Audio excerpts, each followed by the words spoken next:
warahmatullahi wabarakatuh. Pada video kali ini saya akan menjelaskan teori kepribadian psikoanalisis klasik dari Sigmund Freud.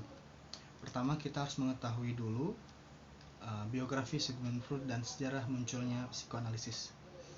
Sigmund Freud itu adalah orang pertama yang memunculkan istilah psikoanalisis. Beliau lahir di Wina, Austria pada tanggal 6 Mei 1856 dan terkenal karena mengembangkan psikologi kepribadian.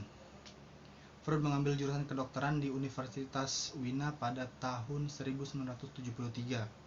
Kemudian pada tahun 1980, ia menjadikan ilmu psikolog sebagai bagian dari hidupnya. Sejak saat itu, ia terus mengembangkan teori psikoanalisis.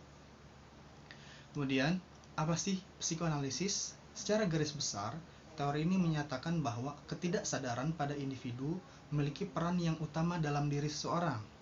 Dengan landasan teori ini, Freud melakukan pengobatan mereka yang menderita gangguan psikis.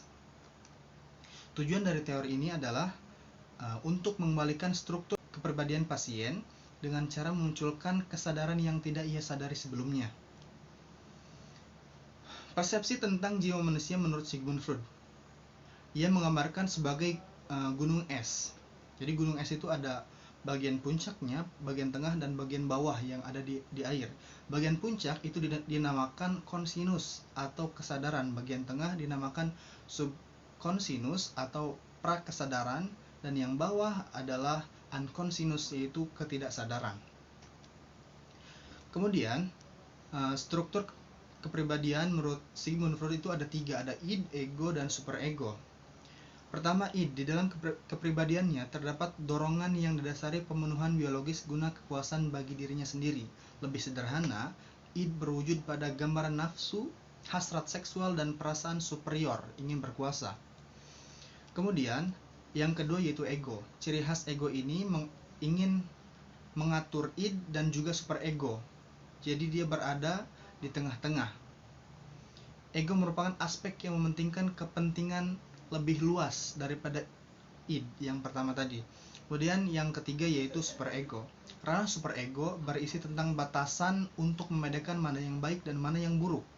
Dengan kata lain, superego memiliki peran penting untuk menjadi penengah antara id dan ego.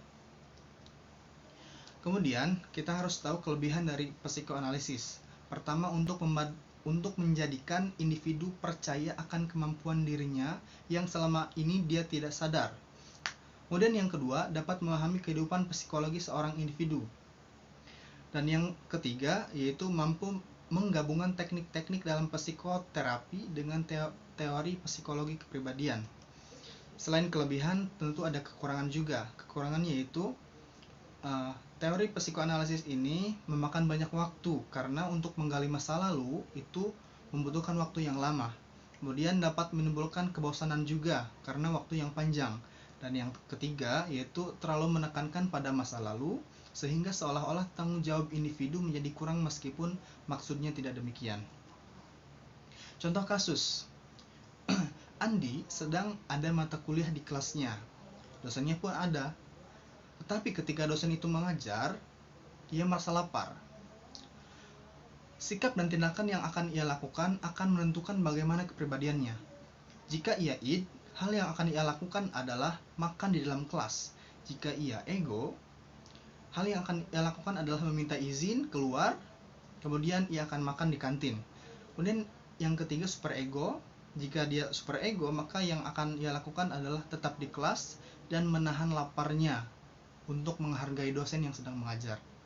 Itulah materi tentang psikoanalisis Sigmund Freud. Kurang lebihnya mohon maaf. Assalamualaikum warahmatullahi wabarakatuh.